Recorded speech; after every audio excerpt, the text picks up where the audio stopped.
बाप का खर्चा। इस कहानी को पूरा पढ़िए और समझिए। एक बाप अदालत में दाखिल हुआ ताकि अपने बेटे की शिकायत कोर्ट में कर सके। जज साहब ने पूछा, आपको अपने बेटे से क्या शिकायत है?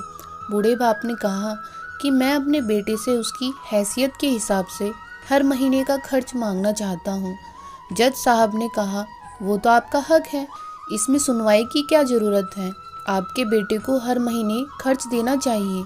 बाप ने कहा कि मेरे पास पैसों की कोई कमी नहीं है, लेकिन फिर भी मुझे हर महीना अपने बेटे से खर्चा चाहिए, वो चाहे कम का ही क्यों न हो। जज साहब आश्चर्यचकित होकर बाप से कहने लगे, आप इतने मालदार हो तो आपको बेटे से क्यों पैसे की आवश्यकता है?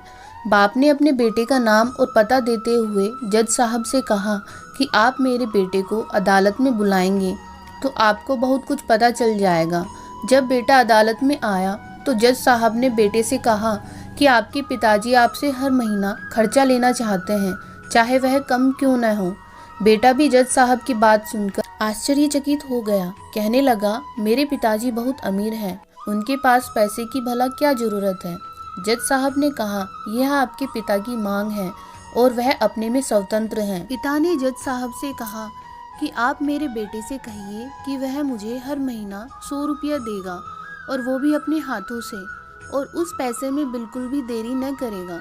फिर जज साहब ने बूढ़े आदमी के बेटे से कहा कि तुम हर महीने 100 रुपये बिना देरी के उनके हाथों में दोगे, ये आपको अदालत हुक्म देती है। मुकदमा खत्म होने के बाद जज साहब बूढ़े आदमी को अपने पास बुलाते हैं। उन्होंने बूढ़े आदमी से पूछा कि अगर आप बुरा न माने तो मैं आपसे एक बात पूछूंगा, आपने बेटे के खिलाफ यह केस क्यों किया? आप तो बहुत अमीर आदमी हो और ये इतनी छोटी सी कीमत। बूढ़े आदमी ने रोते हुए कहा, जज साहब, मैं अपने बेटे का चेहरा देखने के लिए तरस गया था।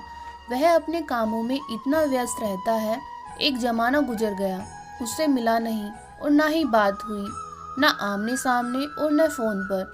मुझे अपने बेटे से बहुत मोहब्बत है, इसलिए मैंने उस पर ये केस किया था ताकि हर महीने मैं उससे मिल सकूं और मैं उसको देखकर खुश हो लिया करूंगा। ये बात सुनकर जज साहब की आंखों में आंसू आ गए। जज साहब ने बूढ़े आदमी से कहा कि अगर आप पहले बताते तो मैं उसको नज़रअंदाज और ख्याल न रखने के जुर्म में सजा करा देता। बूढ़े बाप ने जज साहब की तरफ मुस्कुराते हुए देखा और कहा, अगर आप सजा कराते तो मेरे लिए ये दुख की बात होती, क्योंकि सच में उससे मैं बहुत मोहब्बत करता हूँ और मैं हरगिज नहीं चाहूँगा मेरी वजह से मेरे बेटे को कोई सज़ा मिले या उसे कोई तकलीफ़ हो। इस कहानी से ये प्रेरणा मिलती है, माँ बाप को आपके पैसे की ज़रूरत नहीं है, उनको आपके समय की ज़रूरत है। वक्त के रहते उनसे रोज़ बातें कर लिया करो। आपका कुछ नहीं जाएगा, परंतु आपको अपने माँ बाप का आशीर्वाद जरूर प्राप्त होगा, वरना एक दिन याद करके पछताओगे और उनको याद करके अपने आप को कभी माफ़ नहीं कर पाओगे। आज से ये प्रण लें कि आप हर रोज़ 5 मिनट अपने माँ बाप से बात करेंगे और उनका आशीर्वाद लेंगे। साबार। अगर स्टोरी अच्छी लगी तो लाइक एंड सब्सक्राइब जरूर करें।